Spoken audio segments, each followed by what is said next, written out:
साफ कह दूंगा, बिल्कुल, क्योंकि आज विधायक सांसद की औकात नहीं है इन कई लाख करोड़ के कंपनियों के खिलाफ बात करने। अरे कब तक डरेंगे भाई? अरे क्यों डरेंगे? मौत से क्यों डरेंगे? मौत तो हमारे नसीब में। जो पुलिसकर्मी है, जो ईमानदार है, उनको नमस्कार है। पुरुषोत्तम को श्री राम कहते हैं, मर्यादा पुरुषोत्तम को श्री राम कहते हैं, बांसुरी वाले को घनश्याम कहते हैं, मिसाइल मैन को अब्दुल कलाम कहते हैं, और जो टाटा बीसीएसएल से आंख मिलाए उसे टाइगर दे रहा। महोदय भी किसी और बीसी के कार्य को चरितार्थ कर रहे हैं। आप बोलेंगे कैसे? इसी बिहार राज्य में 75%, इसी झारखंड में 77% के आरक्षण को क्या कह रहे हैं? रिजेक्टेड। आप कानून की बात करते हैं, हर जगह तो आप लोग हमको शोषित कर रहे हैं, हर जगह हमारे साथ सौतेला व्यवहार कर रहे हैं। बताइए, पढ़े लिखे लोग बिहार में 75% सेलेक्ट हो गया, झारखंड में 77% रिजेक्ट हो गया, और आप कानून की बात करते हैं। अरे कानून को आपने नोच के चौंच के चबा के खा दिया है।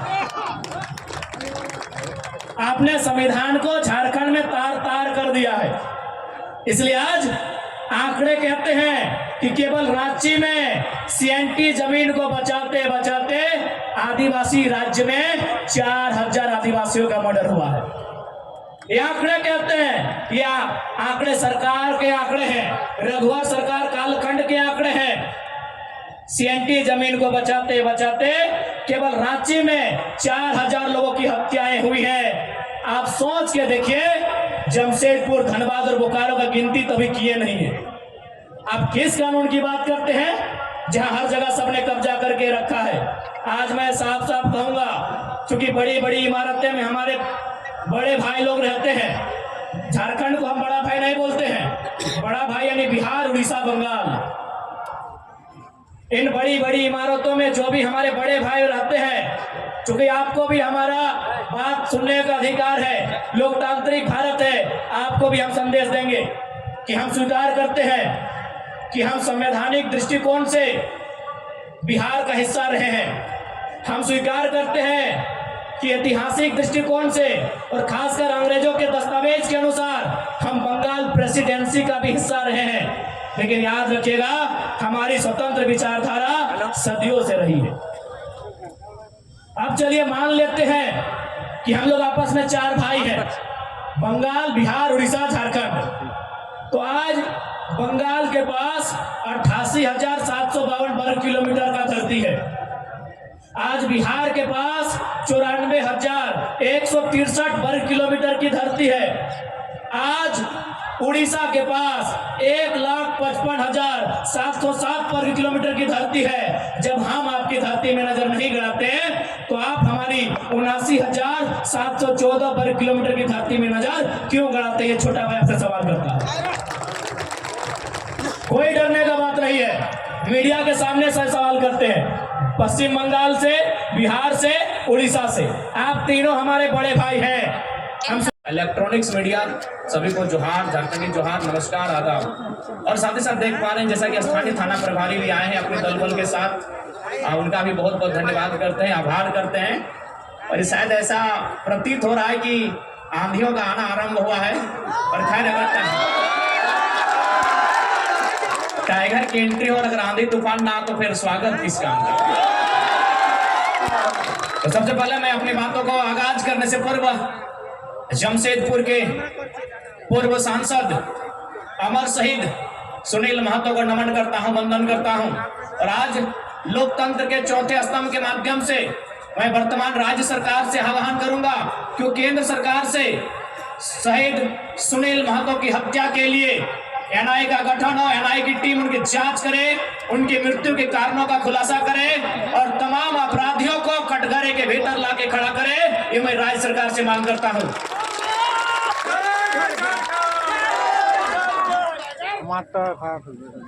क्योंकि अगर आज एक एमपी को इंसाफ नहीं मिल पाएगा, एमपी जो प्रधानमंत्री के कक्ष में बैठता है, एक एमपी जो राष्ट्रपति के सम्मुख जाकर अपनी बैठकों को भाग लेता है, अगर इस राज्य में, इस देश में एक मेंबर ऑफ पार्लियामेंट को न्याय नहीं मिल पाएगा तो एक आम व्यक्ति न्याय की अपेक्षा कैसे रख सकता है। इसलिए मेरी राज्य सरकार, चूंकि झारखंड मुक्ति मोर्चा की सरकार है और शहीद सुनील महतो झारखंड मुक्ति मोर्चा के अंग थे, हिस्सा थे, मैं सरकार से ये मांग करता हूं।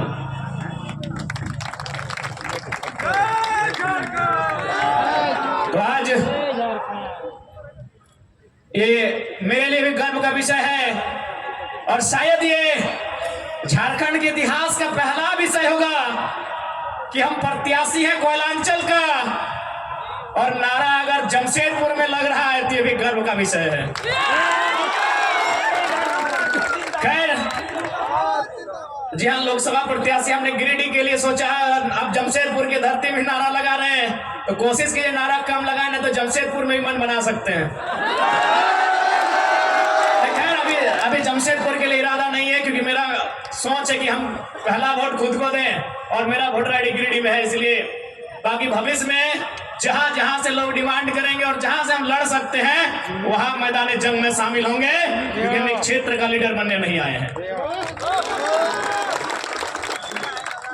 आज ये कोल्हान की धरती, आज इस धरती के चारों ओर बड़ी बड़ी इमारतें, न जाने कई हजार फैक्ट्रियां, कंपनियां, एक बड़ा उद्योग का क्षेत्र, लेकिन आज जब स्थानीय लोगों को वहां निम्न पाते हैं तो बड़ा सवाल आता है कि आखिर किसके लिए यह झारखंड राज्य अलग किया गया।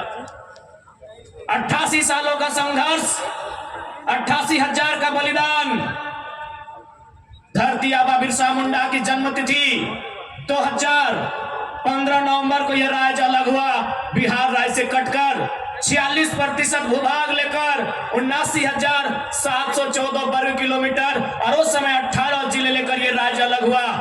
लेकिन आज आप देख सकते हैं, आपकी नजर जहां तक जाएगी, आप जहां तक अपनी नजर को दौड़ा सकते हैं, आज आपको एक ही चीज तस्वीर सामने आएगी कि आज भी झारखंड के लोगों को छलने का, ठगने का काम किया जा रहा है, उसके खिलाफ हम गुलाम लेकर आए हैं। यदि साफ शब्दों में कहेंगे कि मर्यादा पुरुषोत्तम को श्री राम कहते हैं, मर्यादा पुरुषोत्तम को श्री राम कहते हैं, बांसुरी वाले को घनश्याम कहते हैं, मिसाइल मैन को अब्दुल कलाम कहते हैं, और जो टाटा बीसीएसएल से आंख मिलाए उसे टाइगर जयराम। बिल्कुल सवाल होगा, जबकि मुझे बहुत सारे लोगों ने कहा कि आप फ्यूचर के लीडर हैं झारखंड का, आप झारखंड का भविष्य हैं, आप अच्छा बात बोलते हैं, आप अच्छे हैं भी, लेकिन कोशिश कीजिएगा कि कोल कंपनियों के खिलाफ मत बोलिएगा, टाटा, वेदांता, बिड़ला के खिलाफ मत बोलिएगा, ये बड़ी हस्ती है। तो हम भी कह दें कि अगर आप बड़ी हस्ती हैं तो याद रखिएगा उस बस्ती को हमारी हस्ती के कारण आप टिके हैं। जी हाँ, ये बातें हमारे सामने आई कि आप, और बिल्कुल इतिहास गवाह है, चूंकि इसे टाटा नगरी के नाम से जाना जाता है, तो मैं आपको इतिहास के पन्ने से परिचय करवाऊंगा। 1977 का वो साल था, लेकिन वो कोल्हान नहीं, वो कोयलांचल था, वो टाटा सिजवा नामक क्षेत्र था, और वहां के जीएम ने एक कोयलांचल के हीरे को ऑफर किया था कि हम तुम्हें कार देंगे। उस कोयलांचल के हीरे ने कहा था हमें कार नहीं, बदले में रैयतों के लिए रोजगार चाहिए। इस बात में उनके बीच तू में हुआ था, बात विवाद बढ़ा था, और आज इतिहासकार कहते हैं, आज जो लोग गांवों में वो कहते हैं कि शहीद शक्तिनाथ महतो ने उस समय तत्कालीन टाटा के जीएम के गालों में खींचकर 2 तमाचा लगाया था। मैं उस वंश का औलाद हूं, मैं उस कौम का औलाद हूं।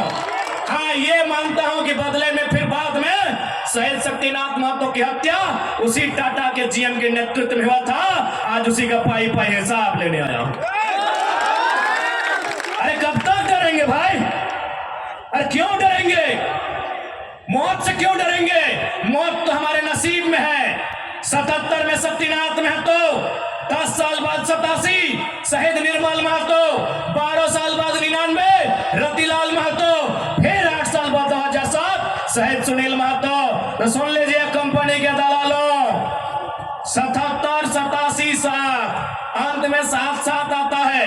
अब सामने है 2027, आप तैयारी कर लीजिए जयराम महतो के लिए।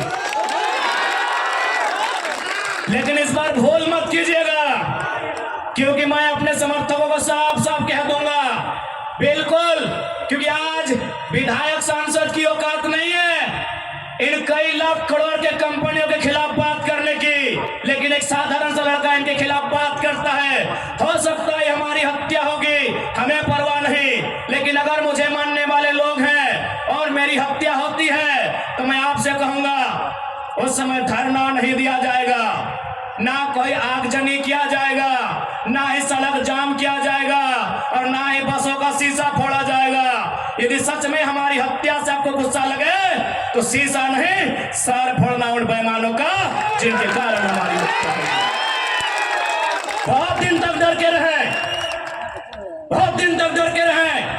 कत्ल होगा, शहादत होगी निर्मल महतो की, शहादत होगी सुनील महतो की, और टाटा में असिस्टेंट जीएम के पद पर काम करेगी एसएस की पत्नी। हम सवाल करेंगे, ये सवाल करने का हमको हक है। शहादत देंगे सुनील महतो। आज उनकी विधवा मां रो रही है, आर्थिक दयनीय स्थिति का सामना कर रही है, और एसएसपी की बीवी या फ्री फोकट में जनरल मैनेजर पद पे काम करेगी। हम इसका सवाल करेंगे। आपको जो कहना है कीजिए, आपको जो करना है कीजिए। अरे कब तक करेंगे कोल्हानवासी, कब तक करेंगे, कब तक इनकी गुलामी सहेंगे? अरे जिनके हमारे बाप दादाओं की जमीनों पे टाटा जमशेदपुर खड़ा है, हमारी बाप दादा की जमीन पे ओसामार्जिन खड़ा है, हमारी बाप दादा की जमीन पे टिस्को खड़ा है। इस बात को जहन में याद रखिएगा कोल्हान वासियों। आज कोल्हांचल से ये टाइगर ये संदेश लेके आया है कि अब हमें डरने की नहीं, अरे मरना पड़े तो मर जाइए, लेकिन आने वाली पीढ़ी के भविष्य के लिए आज हमें इस लड़ाई को लड़ना होगा। मैं लोकतंत्र के चौथे स्तंभ के माध्यम से मैं सवाल करूंगा टाटा मैनेजमेंट से कि ललित दास कौन है? Who is Lalit Das? What is his ability? उसकी योग्यता क्या है? कौन है ललित दास? उसकी योग्यता क्या है? कितना तक पढ़ा है कि आज सीएसआर को संभालेगा, आज IL6 में नौकरी करेगा? 37 का गांव का उजड़ा, एक नहीं 18 गांव टाटा के लिए उजड़ा है, और छत्तीसगढ़ का रघुवर दास जी का बेटा ललित दास यहाँ IL6 में नौकरी करेगा, सीएसआर को संभालेगा। हम सवाल करेंगे, पूछेंगे मैनेजमेंट से, छापिए इसको हेडलाइन में कि जयराम महतो टाटा प्रबंधन से सवाल करता है, जमशेदपुर की टाटा प्रबंधन से कि ललित दास कौन है, क्या है उसकी योग्यता? बाहर बात अच्छा मजाक बना के रखती है। कत्ल होगा हमारा, लहू बहेगा हमारा, हमारी लहू से स्वर्णरेखा की नदी लाल होगी, हमारी लहू से दामोदर की नदी लाल होगी, और ललित दास माला माल होगा। हम सवाल भी करेंगे और बवाल भी करेंगे। इस बात को लिख लीजिए, आइए सामने टाटा के प्रबंधन, और हमें उत्तर दीजिए कि ललित दास कौन है, क्या है उसकी योग्यता? पूर्व मुख्यमंत्री का बेटा होना योग्यता है या वर्तमान राज्यपाल का बेटा होना योग्यता है? क्या यह योग्यता कहा जाएगा? भारत एक संवैधानिक राष्ट्र है, क्या बाप के तोड़ने के बदले बेटा दरोगा बनेगा? बाप के तोड़ से बेटा दरोगा बनेगा? बाप ही एग्जाम पास करके बेटा टीचर बनेगा? तो पूर्व मुख्यमंत्री है चाहे वर्तमान राज्यपाल रहे, ललित दास कौन है? हमको हिसाब किताब चाहिए। ना ये चुनावी भाषण देने आए हैं, ना राजनीति की बात करने आए हैं। एक संदेश लेके आए हैं कि कोयलांचल और कोल्हान के लोगों, हम दो हमारे दो नहीं, बिल्कुल इस भ्रम में मत रहिए। हम दो हमारे दो नहीं, तीसरा पैदा कीजिए, उसको निर्मल महतो बनाइए, उसको हथियार से लेस कीजिए। अरे कैसे लड़ेंगे आप इनसे? 20 लाख करोड़ की प्रॉपर्टी है इनकी, आप ऐसे लोगों से लड़ पाएंगे? आपका टीचर बेटा लड़ पाएगा? आपका वकील बेटा इनसे लड़ पाएगा? आपका डॉक्टर बेटा इनसे लड़ पाएगा? इसलिए आज कोल्हान और कोलांचल हम दो हमारे दो नहीं, तीसरा पैदा कीजिए, उसको निर्मल बनाइए और उन बेईमानों से युद्ध के लिए तैयार कीजिए।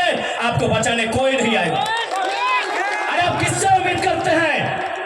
एसएसपी, आपको जानकारी होना चाहिए, एसएसपी टाटा का साथ देते हैं।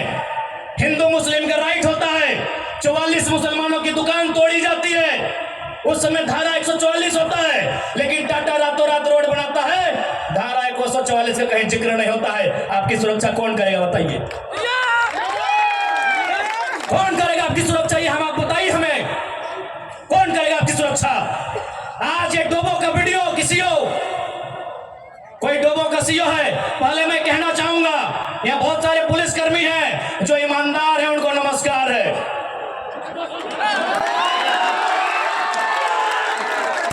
आईएएस रहे चाहे आईपीएस रहे, जो ईमानदार है उनको नमस्कार है। अगर कंपनी में भी ईमानदार लोग हैं तो ईमानदार है, उनको नमस्कार है। लेकिन सुनने में आया है कि डोबो का सीओ 20,000 रुपया प्रति एकड़ अपने बाप का जमीन मोटेशन करवाने के नाम पे मांगता है। ऐसे सीओ को जो डोबो का सुनने में आया है, उसको दोमोनी में लेकर डुबा दीजिए। इस बात को हम चिन्ह ठोक के करेंगे। उसका बाप का जमीन है क्या? 20,000 नहीं, 20 पैसा नहीं मिलेगा, 20 पैसा नहीं मिलेगा। वीडियो का बाप का जमीन है, सीओ का बाप का जमीन है क्या? लेकिन आपके बाप का दादा का ये जमीन है, ये 4000 साल से हम यहाँ खेती बाड़ी करते हैं, ये हमारा प्रमाण है। अरे आप तो दुनिया के वैज्ञानिक मान रहे हैं कि सबसे पहला इंसान सिंहभूम से निकला था। आप गर्व कीजिए अपने इतिहास पर, आप गर्व कीजिए अपने इतिहास पर। ये हम नहीं कह रहे हैं, ये दुनिया के रिसर्च की टीम कह रही है कि जब दुनिया जल में था और जल से जो मिट्टी का कण पहले बाहर आया था, तो सिंहभूम का इलाका था। ये दुनिया के रिसर्च टीम कह रही है। यानी ये जमीन हमारी है, ये भूमि हमारी है, और आज यहाँ हम बेगाने बन के बैठे हैं। आज यहाँ हम दर बदर की ठोकरें खा रहे हैं। आज हमारे यहाँ कत्ल किया जा रहा है, और एकदम साल 10 साल किया जा रहा है। 77 में, 87 में, 97 में, 7 में एकदम कंटिन्यूली हमारा कत्ल किया जा रहा है। और आज हम हाथ धर के बैठे हैं। आज हम कहना चाहेंगे, आज बिल्कुल अगर हम होते निर्मल दा के समय, यदि हम होते सुनील दा के समय का